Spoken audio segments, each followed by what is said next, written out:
These Reddit stories are guaranteed to make you feel good about your own life. Hello and welcome to r/Ella. My name is Ella and today I'm going to be reading some Reddit stories that make you just go, this can't be happening. Let's get straight into it. This first one is coming from r/relationships and it is titled, My 29 female girlfriend, 27 female, of 4 years, just told me that she's pregnant.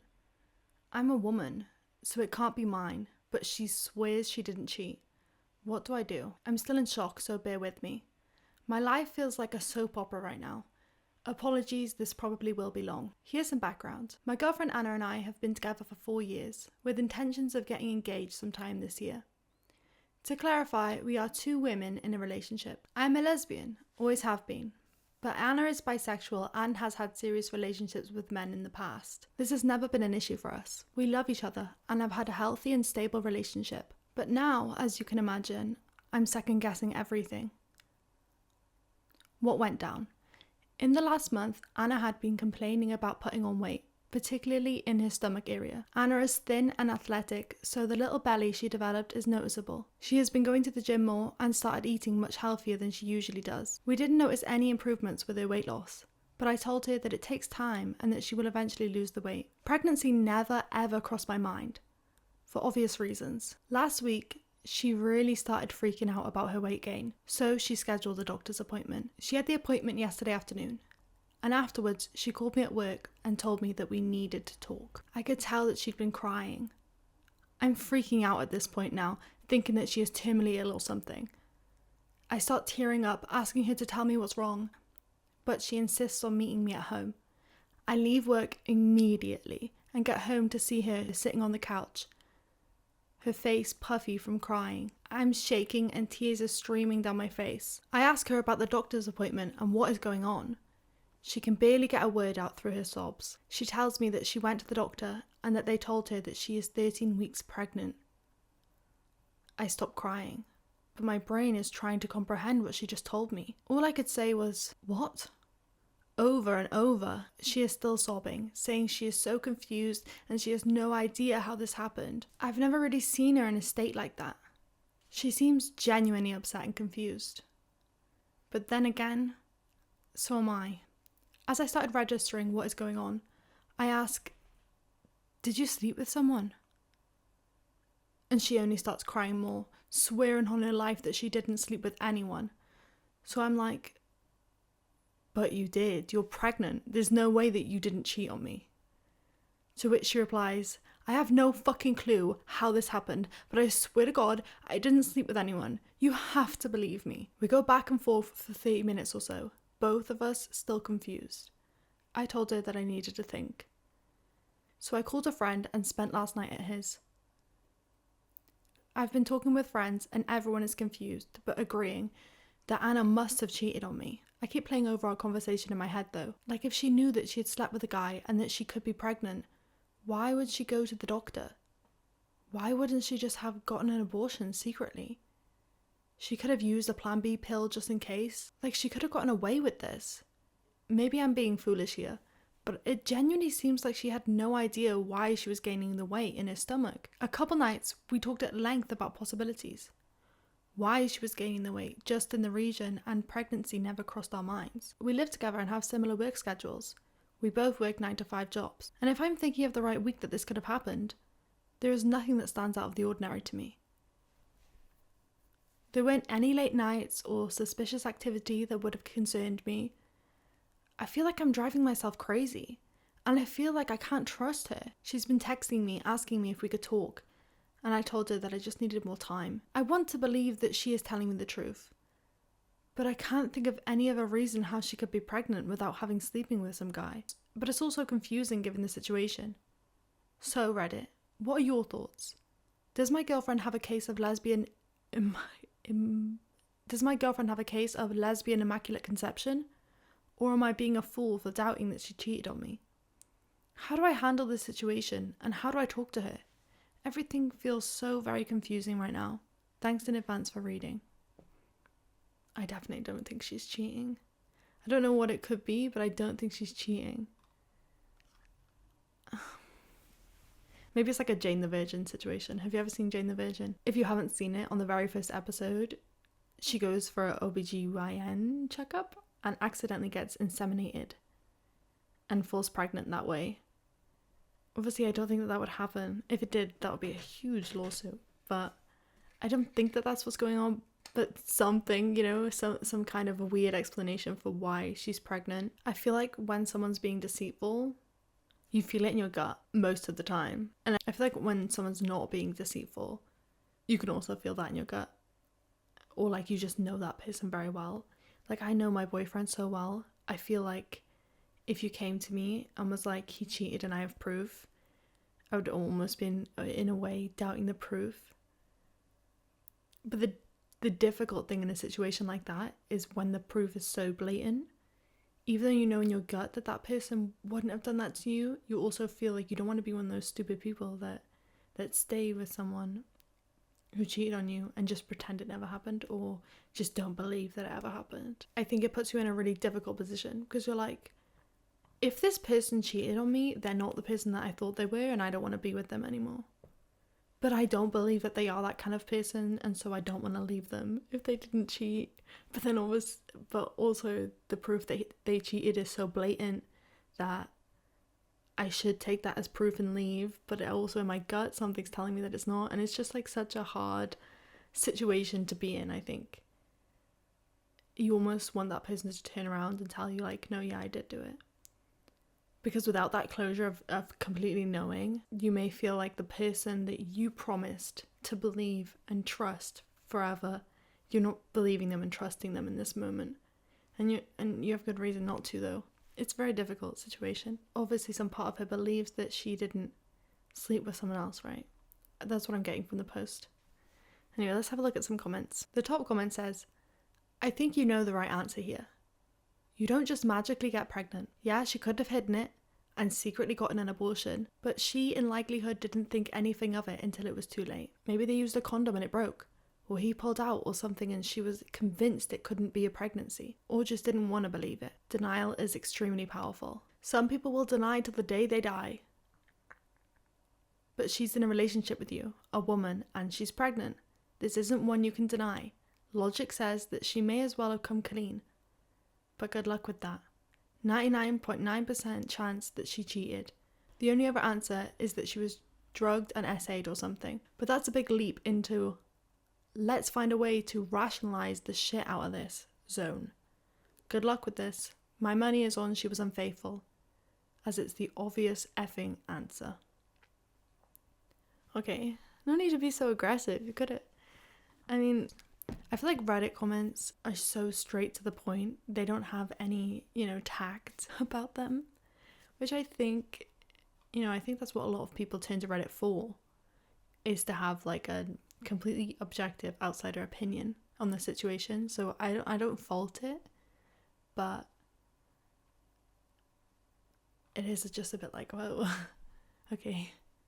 OP replied, maybe the answer that she cheated is obvious here, but it's also difficult to explain to a bunch of strangers just how upset she was when she told me. I can't expect internet strangers to know the intimacies of our relationship, but I would not be posting here if I didn't think there was a slight chance that she actually was telling me the truth. That's what I was saying. I was like, I feel like from the vibe of the post itself, it did seem like she kind of believed her. But then, like I said, it's that really hard situation of like, do I look like a freaking idiot here? Am I being an idiot here, believing this person when all signs point to infidelity? But I feel like sometimes you know someone so well and you know in your gut, you're like, there's no way that they're doing that. Okay, there is an update. So a lot has happened since the original post. Thank you to everyone that responded with helpful comments. It seems like most people came to 3 possible conclusions with Anna's pregnancy. 1. She cheated on me and got pregnant. 2. She was the victim of some kind of drugging scenario and doesn't remember anything. Or 3. The doctor is wrong. After spending the night at my friend's house and ignoring Anna's calls and texts, I decided to see her the next day to talk. We made a plan to meet at our house after work. I wasn't sure what to expect from our conversation. I thought I might get a confession out of her for cheating, or something along those lines. So we met at home. She asked me how I was doing, and I told her that I was still pretty confused and upset. She understood. Then I said, I have to know. Did you sleep with someone or cheat on me or come near sperm in any way, shape or form since we have been together? She swore up and down that she did not, very sincerely. She said, I know that it's fucking crazy and literally unbelievable, but I swear to God I didn't cheat on you. I'm just as confused as you are.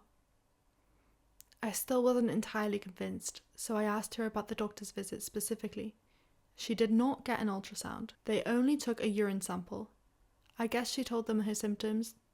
They took a urine sample, concluded she was pregnant, and sent her away. I asked why they gave her a specific gestational period, and she said she didn't know. I'm not entirely sure why they did that either. Of course, I was like, did you tell the doctor that it's impossible that you're going to get pregnant? That you've been with a woman for 4 years? And the doctor gave her grief for it, essentially implied that she must have slept with a man because she's pregnant and that's why she's experiencing her symptoms. I'm not sure if this is a common occurrence for a doctor, but she said he seemed completely unfazed by her claims of not having slept with a man. For those of you that mentioned her period, Anna has an irregular period. Sometimes she gets it and sometimes she doesn't. So there's no cause for alarm when she didn't get her period for 3 months because A, she can't get pregnant, and B, more sex for us. I guess the doctor saw the signs of a positive pregnancy test and lack of a period, and pregnancy was the most reasonable option. After hearing about that, I said that she should schedule another doctor's appointment with a different doctor as soon as possible. She told me that she had, and that she had the appointment the next day. In brackets, yesterday. We decided that it was best I go with her to the appointment. The first order of business with the new doctor was the ultrasound. I sat with Anna as they put the gel on her stomach, and I was honestly sweating bullets. I kept thinking to myself, what if she's actually pregnant? I thought I was going to pass out, but Anna seemed calm. They confirmed that Anna is not pregnant, but she had a mass on her ovary that was a cause for concern. It was one of the most emotionally confusing moments of my life. Anna and I looked at each other, not sure if we should celebrate the not pregnant or cry or what. Anna still has more appointments, but the new doctor gave her the diagnosis of stage 1 ovarian cancer. This explains the positive pregnancy test and the bloated stomach. This also explains why she wasn't able to lose the weight in her stomach. The doctor also mentioned that the irregular periods should have been a sign of concern for Anna, as women with irregular periods can be more at risk for ovarian cancer. I'm devastated and hopeful. Anna is still in shock, as she has been through a lot in the past couple of days. I am supporting her the best I can, and we are figuring out a game plan. Naturally, we are both terrified of what's to come. This will be a huge part of her life and my life, and probably put our plans to get engaged, married, have kids all on hold, if she can have kids after all of this. Anna even joked about the fact that she wishes she actually had been pregnant with the Messiah. That way we could have kept the kid and not have this horrible diagnosis. So I guess this is a happy and sad update. Thanks to everyone for reading. Wow. That's insane that she went to the doctors with all of these symptoms. And then when he said, you're pregnant. And she's like, I can't be pregnant. I haven't slept with a man in at least 4 years. He's like, yeah, okay. Anyway, you're definitely pregnant. Goodbye. Surely her claiming that she hasn't slept with a man in such and such amount of years would spur you on to do further investigation. Even if you think that she might be lying, I feel like it's your due diligence to investigate it further regardless, and not to put your entire bias and your entire idea of what you've made up of this woman in the past 5 minutes into how you're going to treat her. Actually listen to what she has to say, and if she says she hasn't slept with someone for 4 years, at least book her in for an ultrasound. Even if you think she's pregnant, why not book her in for an ultrasound? Poor Anna. I wonder if she kicked up a fuss in that doctor's room. How would you react if you know you hadn't slept with anyone for 4 years and then you're like, my doctor just said I'm pregnant? I'd be on Google. I'd be Googling it all. I'd be like, what can cause positive pregnancy test? How can you get pregnant without sleeping with someone? You know what I mean? I would be like freaking out. And then she had to go and tell her girlfriend, knowing that people are going to think she's cheating. And then to go and get that scan and find out that you have stage 1 ovarian cancer. At least they caught it early. I think that ovarian cancer can be one of the worst cancers, right? Because it's so hard to spot for many reasons. That women deal with so much, so many different types of cramps and missing periods and taking contraception, that when things do seem out of the ordinary, I think a lot of women are like, well, that's just the way it is. I just miss my periods. oh, because I'm on this contraception, or is that just the way my periods have always been? And I think that that's why ovarian cancer gets missed quite a lot, is because we just kind of put up with stuff because our bodies are just quite hard to navigate in general, so we just figure that it's just another complicated element. And then I think it's compounded by the fact that a lot of medical professionals don't believe women for some reason. They feel like they're overdramatic, or that they're just flat out liars. This doctor thought she was just a flat out liar. I mean, the fact that she had a positive pregnancy test and the fact that she had been missing periods, mixed with the fact that she had not slept with anyone, should have been a red flag, should have had alarm bells ringing for that doctor. I can't. If you're a doctor, always believe your patients. I know that doctors see so many different type of people, so many people that come in probably that are like, oh no, I never cheated on my husband, I never cheated on my wife, oh, I'm a virgin. People do lie, I get that. These aren't reasons to turn someone away. I think that that's just part and par with the job, and you will find people who are lying, and you will find people who are over exaggerating, but I don't think there's any reason to ever turn anyone away. I think once you're at a point where you're turning people away just because you're making assumptions about them, you are now a bad doctor, and that doctor should face repercussions for that. Doctors should face repercussions for doing things like that. I don't think that they do enough, honestly. Okay, so I'm reading now. Ovarian cancer grows quickly and can progress from early stages to advanced within a year. So you turned that woman away telling her that she's pregnant. Now imagine she wasn't a lesbian. And now imagine she had a husband or a boyfriend, and now they believe they're pregnant. And now they are celebrating like they're pregnant, or whatever repercussions come from that. Perhaps she had ovarian cancer, and so they were struggling to get pregnant, and now they believe that they are. And they're happy, and they're celebrating, and they're throwing parties, and this and that. And meanwhile, she actually has ovarian cancer that is progressively getting worse the longer she is not receiving medical attention for it. Some time goes by. She goes for scans and they say, no, sorry, you have ovarian cancer.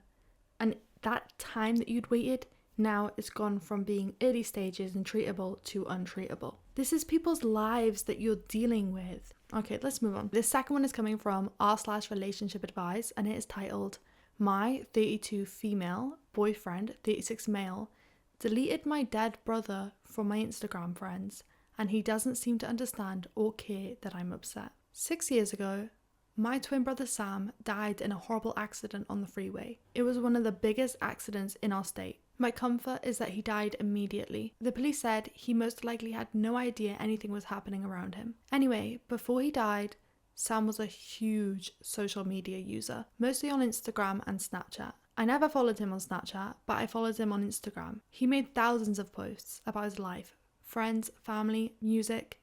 He was an amazing singer. After he died, I would go to this account and just scan through. I mostly watched a few videos he made where he does a dialogue for ESL speakers. He taught English to ESL students for extra money. I'd often pretend that he was speaking to me. I know it's not healthy to listen to my dead brother's voice every day, but it just became a habit. A few weeks ago, my boyfriend had been urging me to break free from this. He told me that I need to move on. I did start. I would only watch one video, or even not use my phone until right before I went to bed. Last night, I went to check my brother's account and saw that it was gone. I was upset. I texted my sister and she said that she could still see his account. My boyfriend told me that he had blocked my brother on my account. I was annoyed, but simply thought that I could go back to following him. But my brother's account was private, and our family couldn't access his account years ago. The reasons he blocked him is because he thought I was in love with my brother, and even accused me of being once intimate with him. My brother. I wanted to vomit. He's my twin. We spent every single day together. Even when we grew up, we went to the same university. At the time of my brother's accident, we were roommates. I loved my brother, but not in a sick way. My boyfriend never met my brother. He and I have only been dating for 2 years. But after this, I don't know if I can/should continue this relationship. My boyfriend keeps saying that I should move on, that what he did wasn't a big deal, but it was to me. Our mutual friends agree that I should just forgive and forget, but I feel like I'm grieving again. Run, run, run, run, run. That's the only word that's literally, it's all run. Are you freaking kidding me? There are layers and layers and layers of red flags in this one little story. Are you kidding me? First of all, nobody can tell you how fast to grieve, okay? You may want to listen to his voice every single day. That might become once a week to once a month, back to every single day. You know, it comes in waves and it's never truly over. Grieving is never over. And I don't see anything wrong with this. I really don't see anything wrong with her listening to a video of her brother. I do understand that it can be unhealthy, I guess. I don't know. It's so difficult with grieving. If she finds comfort in that, allow her. At the end of the day, forcing her to stop listening to those videos isn't going to make her forget her brother and isn't going to make her grieve any faster. Secondly, dead or alive, he is accusing you of sleeping with your brother. That's extremely controlling behavior and also shows that his concern with you listening to the videos does not come from a place of wanting the best for you and wanting you to grieve faster, but actually comes from a place of extreme controlling behavior and jealousy. He doesn't like the fact that you have another man in your life, even if that man is your deceased brother. Not only is he your brother, but he's not alive, and he's jealous. That is such a picture of your future. You are not going to be able to be friends with men at all, not even your own father. Okay? Don't even bother to think about your deceased brother. He is clearly extremely insecure and jealous and controlling. Run, run, run. Thirdly, our mutual friends agree that I should just forgive and forget. Cut them off. That's insane. They cannot know the full extent of the situation. If they do, they're insane. Even if they're more his friends than yours, insane. I cannot see multiple sane people hearing this whole story and then saying, I think that you should forgive him. They only know half the story, love. There is no way they know the full. Did you tell them? Did you tell them that he doesn't want you to listen to those videos because he thinks that you were intimate with your brother before you guys even got together? That point I know is so minimal in comparison to the rest of it, but also the fact that he's oh no, I can't even bring that up because obviously it's not even true. But like, good luck being friends with someone that you had a crush on when you were 6 years old, because he's going to be afraid of literally everyone. I can't. Let's have a look at some of these comments. Top comment says, your boyfriend just decided for you that blocking your late brother's account was the magical solution to your grief. That's not how it works. Grief isn't a switch that you can just flip, especially when it's someone as close as your twin. You finding comfort in watching those videos is totally normal, and nobody gets to take that away from you. But then he takes it even further, accusing you of being in love with your brother. Dude, what? That's not just out of line, that's out of a whole different zip code of messed up. Grief is one thing, but him jumping to those accusations, yeah, no. Look, you've been taking steps at your own pace, and that's how it should be. He doesn't get to dictate how you handle your loss. Honestly, it's not about forgive and forget. It's about respect, and he clearly bulldozed that boundary. You're feeling like you're grieving again, because in a way, you are. He took away your way of connecting with your brother. Also, your friend saying, just let it go, that's a hard pass. You deserve better than someone who not only doesn't get your grief, but makes it worse. And OOP replies, he told me he was just joking when he said that. It was not funny. This happened yesterday and I'm still very upset and I don't see myself forgiving him. He tried tickling me this morning to make me laugh. I'm just so hurt. Wait, so you're still there? I get it, that makes sense. You can't always just walk away, especially when you don't even know if you trust yourself enough to realize that this is as bad as you feel like it is. Or maybe you have nowhere else to go, etc, etc. But I'm so upset for OP that she's still there, whether it's her own choice or not. Get out of that situation, get away from that man. I'm genuinely get away from him. He feels dangerous to me. I know I sound like I'm being very overdramatic, being he seems dangerous to me. But the fact that he is, like a commenter said, willing to bulldoze over her boundaries in a way that is so invasive that he knows is going to hurt her. It's just I could never imagine going onto my partner's phone and blocking anyone, to be honest. But blocking her deceased brother, whose account she won't be able to get back into, that she uses every single day as a source of comfort, and then accusing her of being in love with her brother and wanting to sleep with him. That man is so possessive. He sees you as an object and not a person, and it can be so dangerous. Okay, another comment from OP. I'm not going to read the comment before, I'm just going to read OP's reply. He did it when I was in the shower. He knows my passcode because there is an app on my phone to open the door to our apartment. He's never gone through my phone before. I didn't think twice about leaving him with it. That you know of, girl. He hasn't gone for. You didn't even know he'd gone through your phone that time until you realized that the account was blocked. I'm sorry, but I'm finding it hard to believe that this is the first time that he has gone through her phone. I really doubt that it is. Somebody else comments, Jesus, get out.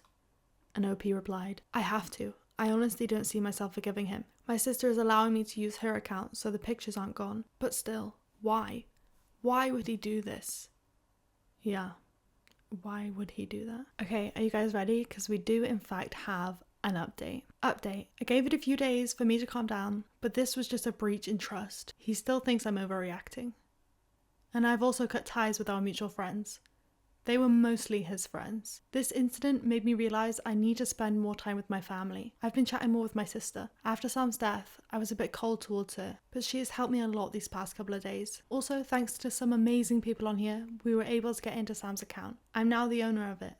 Thank you all. And lastly, Sam, I miss you every single day. I'm gonna cry. Oh my god, thank God for that. I'm so glad that she left that guy. I was honestly freaking out a bit internally. Like, she was so vulnerable. She'd gone through something so tragic, and I just didn't want her to end up being with some fucking grade A-hole who was gonna make her life a living hell. There are people out there that will really, really ruin your life, and I felt like, was one of them. Just the way he acted was so inappropriate that it felt like a little glimpse into her future that I'm just so glad. I think that sometimes when people do something so insane like that, a lot of people will think back to the person they've known and be like, well, that was very out of character. And maybe it wasn't as bad as I feel like it was, so I'm just gonna let it slide. And then in the years to come, they'll think back on that moment and be like, oh, that was the beginning of this hell. Oh, that thing that they did was actually as inappropriate as I thought it was, and should have been a red flag. And now I'm realizing it because they continue to act like I am their property. Like I don't have real feelings and that they can push me around, and just a whole host of things. Stop fucking beeping.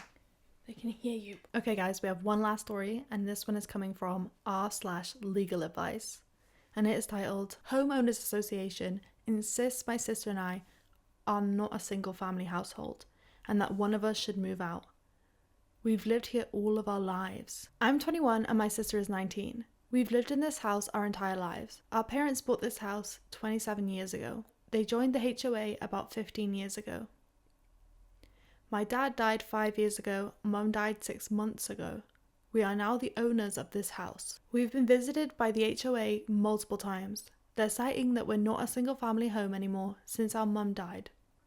They've told us that according to the terms, only a single family can be resident in the homes, and being single family is defined as a person or couple and their legal unmarried children. This meant that my mum could live with me and my sister as it was a single family according to the definition. But me and my sister living here after our mum's death means we are two families of single adults. They want one of us to move out so that this place becomes a single family home again. They visited us 4 times now, asking us to leave. They say they don't like to sue out of respect for our parents, but they will do that if we continue to refuse to comply by the community rules. Can they kick one of us out of our own home? What should we expect, and how can we fight this? Okay, I'm a little bit confused. What is a homeowners association? Do you own your house? Do they own their house? And if they do, how can they get kicked out of it?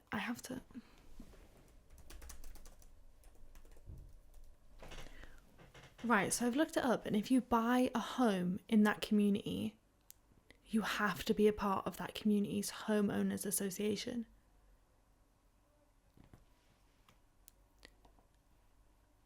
But they can kick you out if you live a certain way.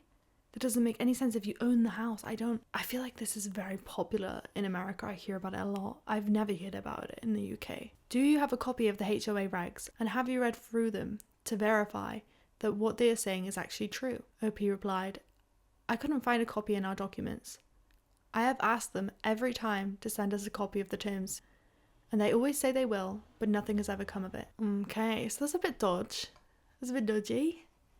I mean, if they've known them practically their whole lives, surely they'd want to be like, look, here are the terms. There is nothing we can do about it. Surely they don't want to kick them out, right? After both their parents died? The commenter replied, what do they say when they come to the door and you ask them? I'd be inclined to tell them to stop harassing you until they can provide you with a copy so that you can have your lawyer review it. OOP replies, they say they're here on behalf of the HOA to give us a friendly reminder that these are single family households and we are legally required to comply to the rules and things like that. But never have they got us anything in writing, given the terms, despite us requesting a copy every single time. Should we demand that they stop harassing us next time they show up? I think yes. Are they really that strict, HOAs? Or is it this specific one? Because I feel like with everything in writing, there's always nuance to life that requires some kind of loophole.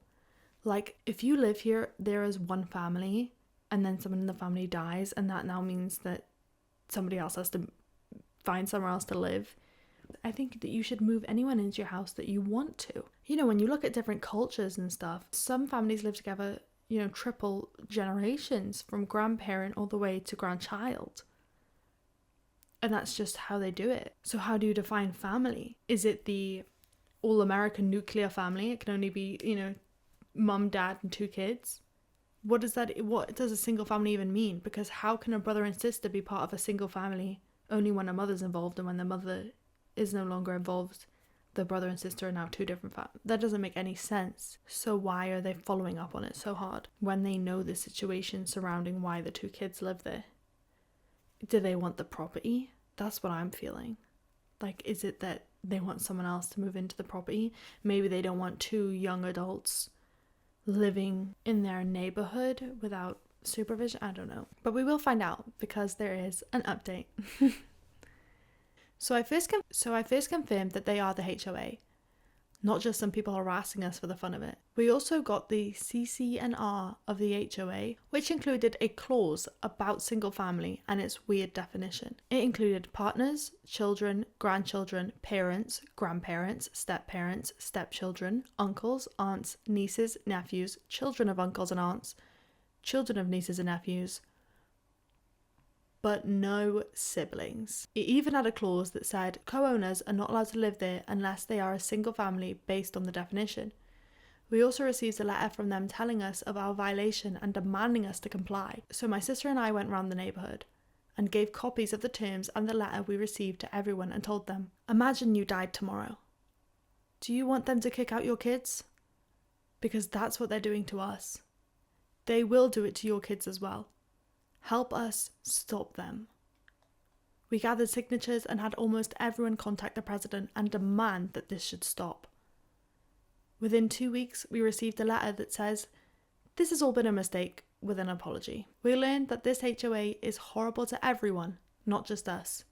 So there are now people preparing to run for the HOA board to replace the current members, and they're promising to have a referendum about whether the HOA should be dissolved or not.